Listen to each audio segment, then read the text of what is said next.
എല്ലാവർക്കും സാദരമായിട്ടുള്ള നല്ല നമസ്തേ. ഞാൻ അഡ്വക്കേറ്റ് സതീഷ് ടി പത്മനാഭൻ. ഇന്ന് നമ്മുടെ പ്രതിപാദ വിഷയം PM ശ്രീ എന്ന പദ്ധതിയെ പറ്റിയാണ്.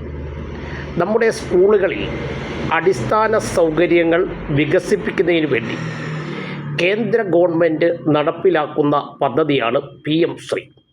നമ്മുടെ സംസ്ഥാനത്ത് അതിനെപ്പറ്റി വലിയ വിമർശനങ്ങളും ചർച്ചകളും ഒക്കെ നടക്കുന്ന ഒരു കാലഘട്ടം. ആദ്യം എതിർത്ത CPM ആ പദ്ധതിയിൽ ഒപ്പുവെച്ചു. പക്ഷെ CPI അടക്കമുള്ള ചില കുഞ്ഞൻ രാഷ്ട്രീയ പാർട്ടികൾ ഇപ്പോഴും യാഥാർത്ഥ്യം എന്തെന്നറിയാതെ ഇതിനെ എതിർത്തുകൊണ്ടിരിക്കുകയാണ്.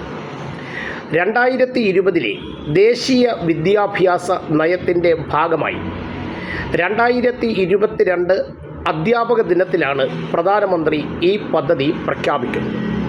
നമ്മുടെ സ്കൂളിലെ അടിസ്ഥാന സൗകര്യങ്ങൾ വികസിപ്പിക്കുക എന്നതാണ് ഈ പദ്ധതിയുടെ ലക്ഷ്യം. കലാ, കായിക, സാംസ്കാരിക, ശാസ്ത്ര മേഖലകളിൽ വലിയ വികസനം ഉണ്ടാകും. സ്പോർട്സ് മേഖലയിൽ ഉണ്ടാകുന്ന വികസനം വളരെ അതിശയിപ്പിക്കുന്നതാണ്. 5 വർഷം കൊണ്ട്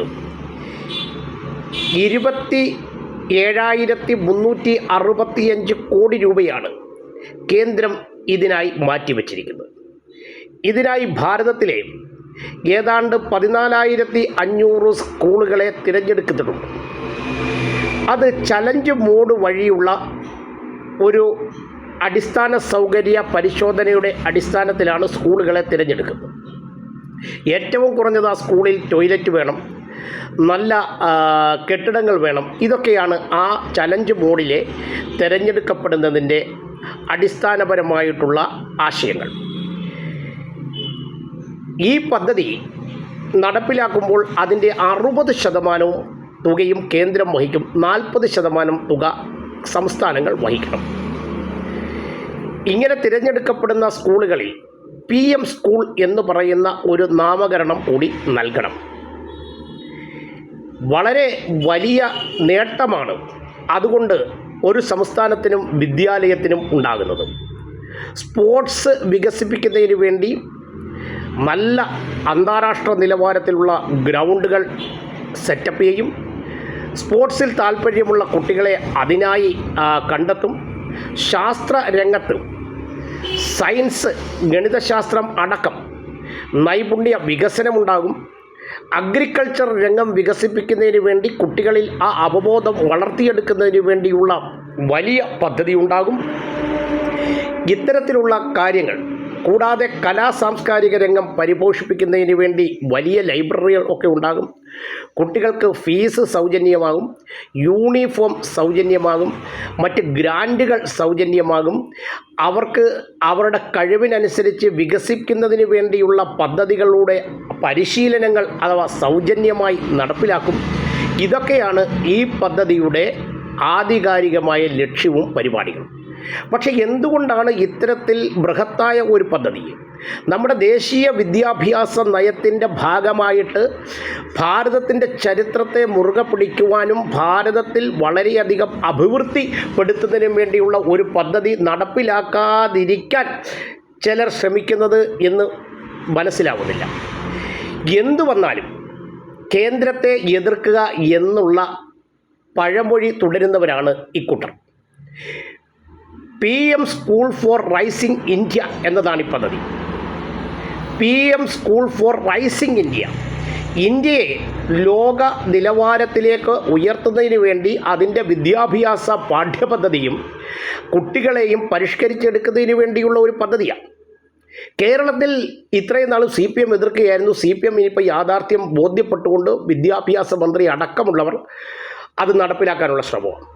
കോൺഗ്രസ് അപ്പോൾ ഒരു ഇരട്ടത്താപ്പ് നയമാണ് സ്വീകരിക്കുന്നത്. കോൺഗ്രസ് പറയുന്നത് അങ്ങനല്ല, ഇങ്ങനെയാണ്, അത് അടിമപ്പെട്ടു എന്നൊക്കെയാണ് പറയുന്നത്. പക്ഷേ കോൺഗ്രസ് എപ്പോഴും കള്ളം മാത്രം പ്രചരിപ്പിച്ചുകൊണ്ട്, അസത്യം മാത്രം പ്രചരിപ്പിച്ചുകൊണ്ട് അത് സത്യമാണെന്ന് വരുത്തി തീർക്കുന്നതിനുള്ള ശ്രമമാണ് കോൺഗ്രസ് ഇന്ത്യൻ രാഷ്ട്രീയത്തിൽ എക്കാലവും നടപ്പിലാക്കിയിട്ടുള്ളത്. അതിൻ്റെ ഒരു വലിയ ഉദാഹരണം കൂടിയായത് കോൺഗ്രസ് ഭരിക്കുന്ന നമ്മുടെ തൊട്ടടുത്തുള്ള കർണാടകയിലും തെലുങ്കാനയിലും ഈ പദ്ധതി നടപ്പിലാക്കുകയും അതിൻ്റെ ഗുണഭോക്താക്കളാക്കി മാറുകയും ചെയ്തു. കർണാടകയിൽ 2023-2024 കാലയളവിൽ 26.4 കോടി രൂപ കേന്ദ്രം ഈ പദ്ധതി നടപ്പിലാക്കുന്നതിന് വേണ്ടി ആ ഗവൺമെൻറ്റിന് കൊടുത്തു. 24-25 വർഷത്തിൽ 31.4 കോടി രൂപയും കർണാടകത്തിൽ ലഭിച്ചു. തെലങ്കാനയിൽ അത് 59.8 കോടിയും 147.97 കോടി രൂപയുമാണ്. അപ്പോൾ കോൺഗ്രസ് അവർ ഭരിക്കുന്ന സംസ്ഥാനങ്ങളിൽ നിന്ന് നടപ്പിലാക്കും. ഇടതുപക്ഷം ഇത് നടപ്പിലാക്കാൻ ശ്രമിച്ചു കഴിഞ്ഞാൽ ഇടതുപക്ഷം BJPയുടെ കാൽക്കൽ വീടുന്നതായി. പിന്നെ ചിലർ പറഞ്ഞത് RSSൻ്റെ ദേശീയ സങ്കല്പത്തെ അടിസ്ഥാനപ്പെടുത്തിയാണ് ഈ പദ്ധതി എന്നാണ്. അതുപോലെ ചരിത്ര വ്യാഖ്യാനം യഥാർത്ഥത്തിൽ നമ്മളൊന്ന് പരിശോധിക്കേണ്ടതാണ്. നമ്മുടെ നാട്ടിൽ ഇത്രയും നാളും നമ്മളൊക്കെ പഠിച്ചത് എന്തുവാണ്? ഭാരതത്തിൻ്റെ സംസ്കാരത്തെയും ഭാരതത്തിൻ്റെ സാംസ്കാരിക മൂല്യത്തെയും കൊള്ളയടിക്കാൻ വന്ന വൈദേശികരായിട്ടുള്ള ചില കൊള്ളക്കാരായിട്ടുള്ള അക്രമകാരികളുടെയാണ് നമ്മൾ വലിയ മഹാന്മാരായിട്ട് പഠിച്ചത്, ഇല്ലേ? പക്ഷെ ഭാരതത്തിൻ്റേതായിട്ടുള്ള തനിമ നിർത്തുന്ന ഒരു ചരിത്രം നമ്മുടെ സ്കൂളുകളിൽ പഠിപ്പിക്കാൻ ശ്രമിച്ചു. ഭാരതമുയരണം, ഭാരത രാജ്യത്തെ ഒരു മാതാവായി കണ്ടുകൊണ്ട് ആ രാജ്യത്തെ ഉയർത്തണമെന്ന് പറയുന്നത് എന്താ തെറ്റ്? CPI എന്തിനാണ് ഇതിനെ എതിർക്കുന്നത്? ചുമ്മാതെ CPMൻ്റെ മുമ്പിൽ ചില വിരട്ടലൊക്കെ കാണിച്ച് എന്തെങ്കിലും കാര്യങ്ങൾ നേടിയെടുക്കുന്നതിന് വേണ്ടിയുള്ള CPIയുടെ ഒരു ചെപ്പടി വിദ്യയായിട്ട് മാത്രമേ ഇതിനെ കാണാൻ കഴിയുള്ളൂ. എന്തായാലും ഈ പദ്ധതി നമ്മുടെ ഭാരതത്തിൽ നടപ്പിലാക്കും. ആരൊക്കെ എതിർത്താലും ആരൊക്കെ എതിർത്തില്ലേലും ഭാരതത്തിൻ്റെ അടിസ്ഥാന സൗകര്യം വികസിപ്പിച്ചും ഭാരതത്തെ പരംവൈഭവത്തിലേക്ക് എത്തിക്കുന്നതിനുള്ള ലക്ഷ്യത്തിന് വേണ്ടിയുള്ള മഹത്തായ ഒരു പ്രസ്ഥാനം ഭാരതം ഭരിക്കുമ്പോൾ ആരൊക്കെ എതിർത്താലും എതിർത്തില്ലേലും ഭാരതത്തെ ഉന്നത്തിലേക്ക് എത്തിക്കുന്നതിനുള്ള ശ്രമത്തിൻ്റെ ഭാഗമായി ഈ പദ്ധതി നടപ്പിലാക്കും. CPM എന്തായാലും അത് നടപ്പിലാക്കാൻ ശ്രമിച്ചത് സഹർഷം സ്വാഗതം ചെയ്യും.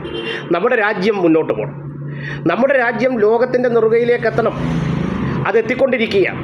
ആ ലോകത്തിൻ്റെ നെറുകയിലേക്ക് ഭാരതരാജ്യം എത്തുമ്പോൾ അത് പാടില്ല എന്ന് പറയുന്ന ചില രാഷ്ട്രീയ പ്രസ്ഥാനങ്ങൾ നമ്മുടെ ഇടയിലുണ്ട്. അവരിപ്പോഴും സ്ഥിരം പല്ലവിയാണ്. ഭരണഘടന ഉയർത്തിപ്പിടിക്കുന്നു, മൗലിക അവകാശങ്ങൾ ഉയർത്തിപ്പിടിക്കുന്നു, മനുഷ്യാവകാശങ്ങളൊക്കെ ഉയർത്തിപ്പിടിക്കുന്നു. ഇതൊക്കെ കാലത്തിൻ്റെ ചവിട്ടുകൊട്ടയിലേക്ക് പോയി കഴിഞ്ഞു എന്നുള്ള യാഥാർത്ഥ്യം പലരും ഉൾക്കൊള്ളാതെയാണ് ഇപ്പോഴും രാഷ്ട്രീയ പ്രവർത്തനം നടത്തുന്നത്. അതുകൊണ്ട് ദേശീയ അധ്യാപക ദിനത്തിൽ ഭാരതത്തിൻ്റെ പ്രധാനമന്ത്രി നരേന്ദ്ര ദാമോദർ മോഡിജി പ്രഖ്യാപിച്ച PM school for rising India എന്ന പദ്ധതി സഹർഷം സ്വാഗതാർഹമാണ്. എല്ലാ തരത്തിലും അത് നടപ്പിലാക്കി നമ്മുടെ കുട്ടികൾക്ക് അന്താരാഷ്ട്ര തലത്തിൽ ഉയരുന്നതിന് വേണ്ടിയുള്ള പദ്ധതിയായി ഇതിനെ മുന്നോട്ട് വയ്ക്കുന്നു. അതിനെ അങ്ങനെ കാണണം. എന്തായാലും ഇത് നടപ്പിലാക്കും. ഭാരതം ഇന്നല്ലെങ്കിൽ നാളെ ലോകത്തിൻ്റെ നെറുകയിലേക്കെത്തും. നന്ദി. നല്ല നമസ്തേ. Advocate Satheesh T. പത്മനാഭൻ.